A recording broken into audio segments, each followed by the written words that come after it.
In this video, you're going to hear from Tony Pisani about the principles and studies behind InPlace Learning, the workforce education model we use at SafeSide to engage and support teams in suicide prevention.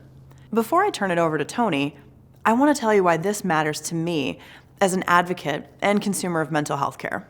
The dream we have at SafeSide is expressed in the final element of our framework for recovery-oriented suicide prevention, a consistent approach across system and community.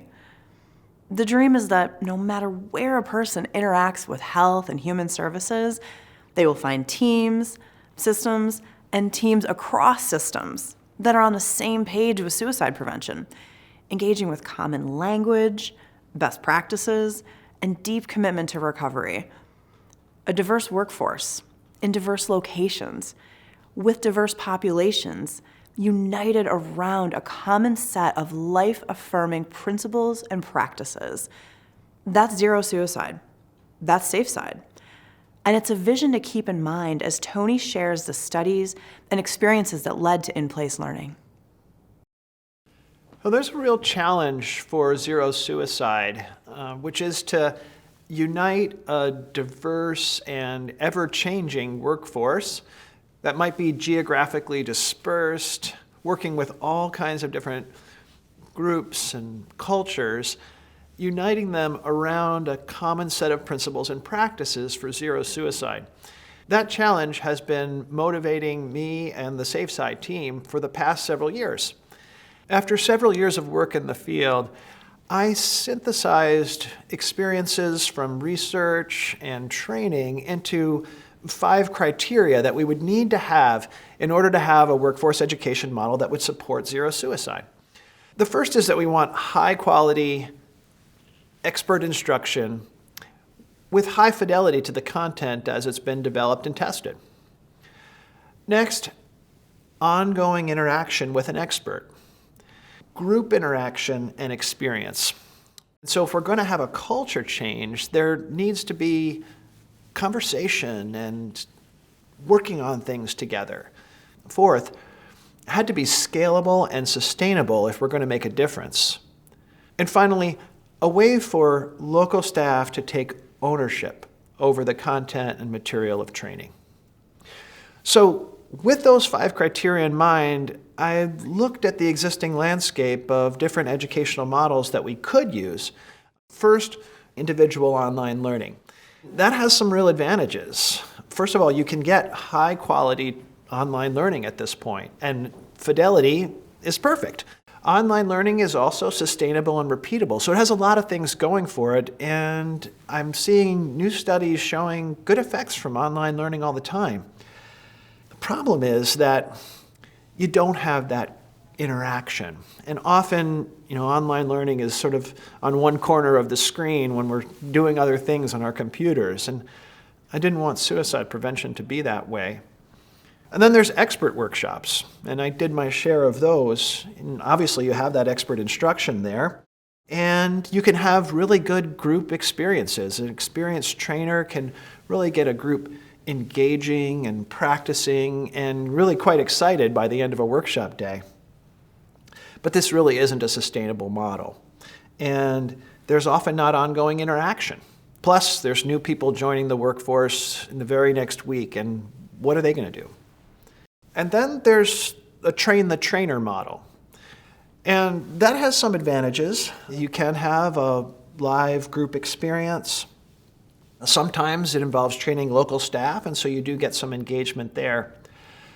But we conducted some research about this. I was fortunate to be part of the largest study ever conducted of a train the trainer rollout of a program in the United States. And what we found was pretty concerning. While there were some people who were very strong, just naturally gifted trainers, there was a lot of variability. I was part of a team that watched hundreds of hours of second-generation trainers delivering the suicide prevention program. And in many cases, the training didn't even look like what the manual had in it.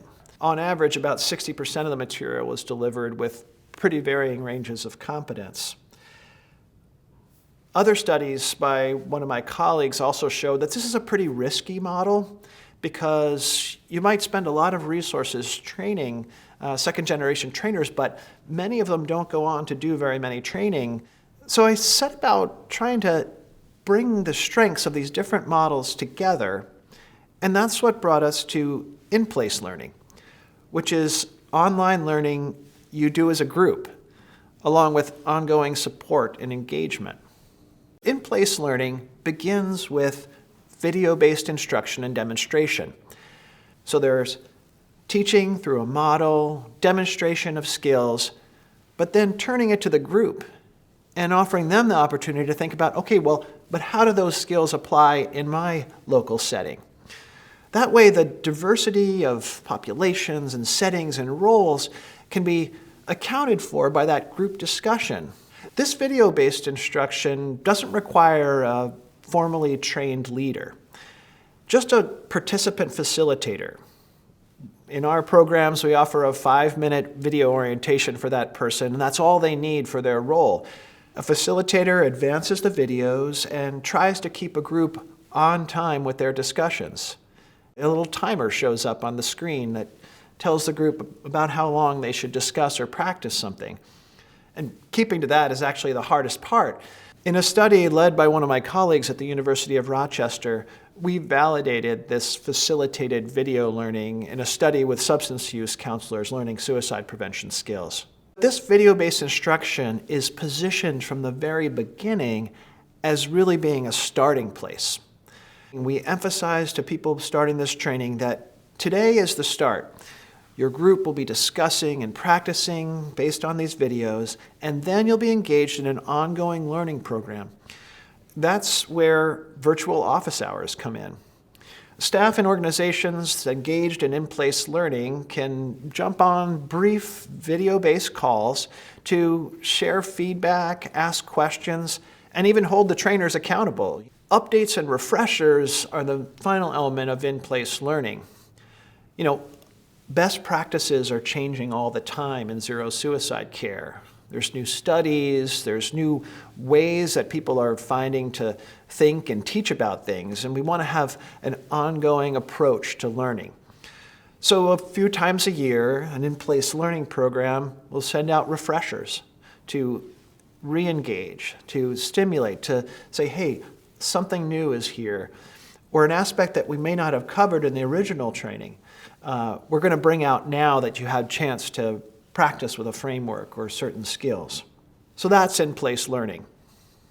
In addition to the studies that I already mentioned, there's a number of evaluations going on in different countries about InPlace Learning. So we can learn more about how these discussions work to engage people in initial learning and learning over time. InPlace Learning is occurring in healthcare, youth services, and primary care organizations, both large and small, as well as in regions where there's a commitment to bringing people together to get them on the same page, get people talking, and engage them in zero suicide. If you're interested in learning more about InPlace Learning, there's information as well as citations to the articles that contributed to the development on our website. We'd also be happy to interact with you, so there's ways of getting in touch there too.